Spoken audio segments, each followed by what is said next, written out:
Мен Қабиш класс номер 25 орта мектебінің 1 Б сынып оқушысы.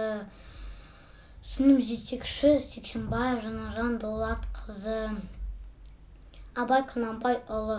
Ғылым таппай мақтанба.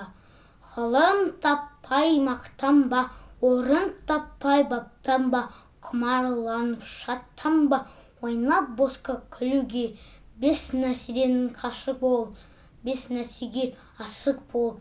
Адам болам десеңіз, тілеуін өмірін алдында, оған қайғы жесеңіз, өсек, өтірік, мақтаншақ, еріншек, бекер мал шашпақ. Бес дұшпанын білсеңіз, талап, еңбек, терең ой, қанағат, рақым, ойлап қой. 5 асылыс көнсеңіз, заманды көрсін, нәфрәтлі, суытып көңіл тыйсаңыз, жақсылық көрсін, ибрәтлі, оны ойға жисаңыз, ғалым болмай немене, балалықты қойсаңыз, болмасан да ұқсатпақ бір ғалымды көрсеңіз, ондай болмақ қайда деп айтпа ғылым сүйсеңіз, сізге ғылым кім берер, жанбай жатып сөнсеңіз.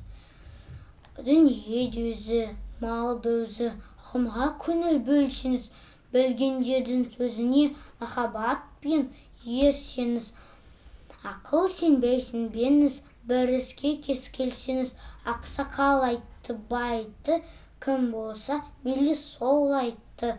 Ақыл менен жеңсеңіз, надандарға бой бермей, шын сөзбен өлсеңіз, аят хадис емес қой. Абай атамыздың 175 жылдығы құтты болсын, маған лайк басыңыздар.